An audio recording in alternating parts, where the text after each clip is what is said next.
Assalamualaikum warahmatullahi wabarakatuh.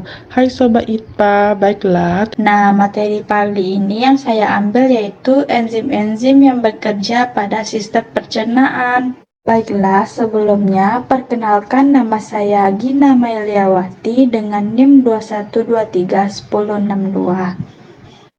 Baiklah, pokok pembahasan kali ini yaitu yang pertama sistem pencernaan secara mekanik dan secara kimiawi, yang kedua organ-organ pencernaan, yang ketiga enzim yang bekerja pada pencernaan. Oke, baiklah. Sebelumnya kita harus tahu dulu apa itu sistem pencernaan. Nah, sistem pencernaan itu merupakan sekumpulan jaringan organ yang berfungsi mencerna dan mengolah makanan untuk memenuhi kebutuhan nutrisi pada tubuh. Baiklah, sistem pencernaan yaitu ada dua. Nah, pencernaan secara kimiawi dan pencernaan secara mekanik. Pencernaan secara kimiawi yaitu pengolahan makanan yang dimana dibantu oleh suatu zat kimia yang disebut dengan enzim. Beberapa bagian dalam sistem pencernaan seperti mulut, lambung, dan usus halus. Sedangkan pencernaan secara mekanik yaitu proses pencernaan makanan menjadi bentuk yang lebih kecil. Pencernaan mekanik biasanya terjadi di dalam mulut, lambung, serta melibatkan pergerakan fisik yaitu otot. Baiklah, selanjutnya yaitu organ-organ pencernaan makanan di dalam tubuh. Organ yang pertama yaitu mulut, di mana mulut berfungsi untuk pengubahan makanan menjadi potongan-potongan kecil dengan bantuan gigi dan air liur. Yang kedua, kerongkongan. Kerongkongan yaitu saluran yang terdiri dari otot untuk menciptakan gerakan peristaltik agar mampu membawa makanan yang telah halus menuju lambung. Nah, yang ketiga yaitu lambung, di mana lambung yaitu pencernaan secara mekanik dilakukan oleh otot halus yang melapisi dinding lambung, sedangkan pencernaan secara kimiawi dibantu oleh cairan pencernaan.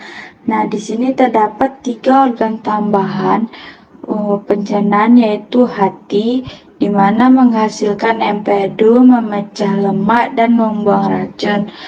Yang kedua itu kantong empedu, yaitu menyimpan empedu yang dihasilkan oleh hati.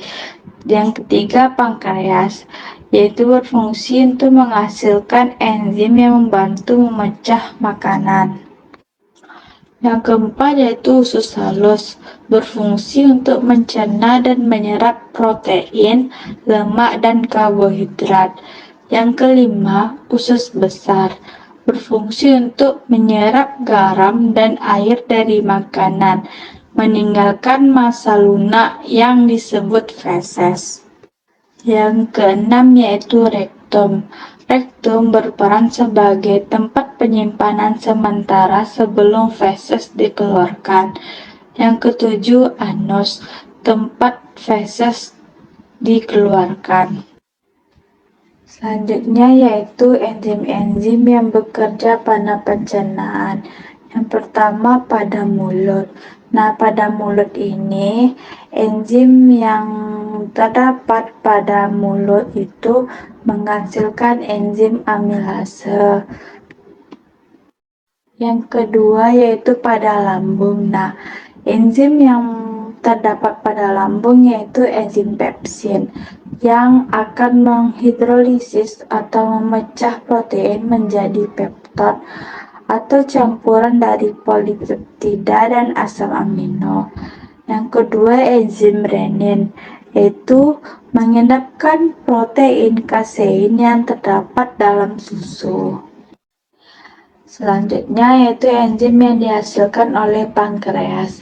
Yang pertama enzim amilase. Nah, enzim ini bertugas memecah zat fatty atau karbohidrat menjadi gula. Yang kedua, enzim lipase. Enzim yang berfungsi memecah lemak menjadi asam lemak dan gliserol. Yang ketiga, enzim tripsin yang berfungsi untuk memecah protein menjadi peptida dan asam amino. Selanjutnya, usus halus. Nah, enzim yang terdapat pada usus halus yang pertama enzim laktase, di mana enzim pencernaan yang memecah gula laktosa. Yang kedua, enzim sukrase berfungsi memecah sukrosa menjadi gula sederhana seperti fruktosa dan glukosa. Yang ketiga, enzim maltase berfungsi untuk memecah maltosa. Mohon maaf apabila ada kesalahan. Sekian dari saya. Assalamualaikum warahmatullahi wabarakatuh.